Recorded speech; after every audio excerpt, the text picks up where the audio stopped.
Hello ladies and gentlemen, it's Miss Jobbins here with your lesson 2 today of your character description week 5. We hope that you liked all the slides yesterday and you found them informative. Please remember that you can always look back on them to inform your learning a little bit more and learn a little bit more about what is needed in a really high level vocabulary character description.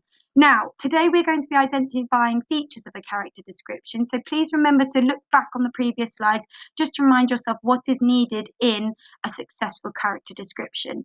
As you know, we always start with our spelling starter, where today we'd like you to write down a super sentence for each of these common exception words. You've got determined, dictionary, embarrassed, develop, disastrous, and environment. Can you add an adjective and a conjunction, or maybe could you add some a forest or trick of three, maybe perhaps even some alliteration or similes and metaphors, even maybe some personification like you learned yesterday. Now, please can I remind you that you need to be using your grammar resource slide to support your learning and also to help you understand the grammar that's needed inside a character description as well. In there, it also breaks down some of the key features that we've mentioned that we haven't gone into much detail in these slides or the teaching points, but they are on the grammar resource slide, and the grammar resource teaching points will provide you with some more information. So once you've done that, making sure that you've paused this slide to come back on, and then come back once you've finished your spelling starter. Please don't forget to upload this to Class Dojo with the rest of your wonderful work. Hello and welcome back. You should have paused the video and now finished your spelling starter. We're then going to get on with the rest of today's lesson of identifying features of a character description. Now, as you know, I've kept this off here because I want you to remember that on this one, here from lesson 1, ladies and gentlemen, you have this secondary school model example. Please can I remind you, if you haven't done so already, to print it off now, just to use that as a model for your own character description when it comes to it. So today we're going to be looking at the success criteria. In your character description, when you come to planning, first drafting and writing it, you need to remember that you need to describe the character's appearance, describe the character's background and past, how the character speaks, how the character moves, the character's actions, thoughts and feelings, the character's personality. Include that figurative language that we learned about yesterday, and here's a little example. The 5 senses, show, don't, tell, which we also mentioned yesterday, and that technical Year 6 upscale vocabulary.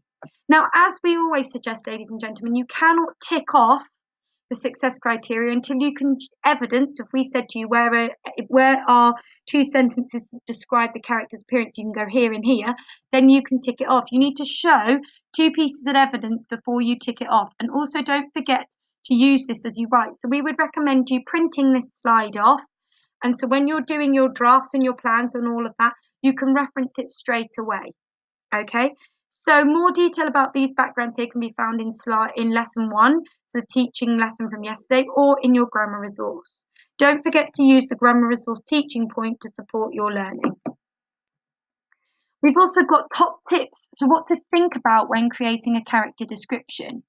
So it says here, when authors create a new character, they have to know everything about them. This means answering a lot of questions about what the character is like. It then takes you through some specific details that you need to think of, things you need to ask yourself when you're planning, and what is in a successful character description. We recommend, alongside printing out your success criteria, that you also print this and have this in front of you. This is something that you can also tick off as you work along in order to support your writing. We then have this first model description of Hagrid from Harry Potter. We'd like you to please look at this model description. Can you identify any of the key features? So that's the things from the success criteria, the things we covered in lesson 1, and anything from your top tip section that we've just been through. If they are not all there, maybe can you add them in? Don't forget to use the slides from yesterday in your grammar resource to support your learning. So just like all the other lesson 2s where we've identified the key features and the success criteria, can you have a go at that with this model description from Harry Potter? You need to print this slide out and annotate it either using a key or labels. Once you've completed that, ladies and gentlemen, don't forget to write your LO and long date at the top. And as I said, once you complete that, you then have this next activity. You have another model that we'd like you to look at. So look at the following character description model. Can you identify all the features in this success criteria? Are there any features in this text that are not in the success criteria that maybe you think we should add to it? Now this, ladies and gentlemen, this text goes on to 2 pages. Perhaps there's things from all of the text that we've shown you so far that you'd like to magpie in your own. Maybe highlight them in a different colour or label them or star them perhaps. And remember, don't forget, like I said, to use that Year 7 model example from the first slide, slide number 6. You also have some word banks there to support you, but don't forget you're going to need this and this slide, so your success criteria slide and your top tips slide, to support your identification of the key features from the success criteria in your model Hagrid from the Harry Potter series, and also your one from the Ringmaster. We wish you the best of luck, and if you do have any questions, please do not hesitate to get in contact. We'll speak soon, and we look forward to seeing your annotated pieces of learning. Good luck. Bye.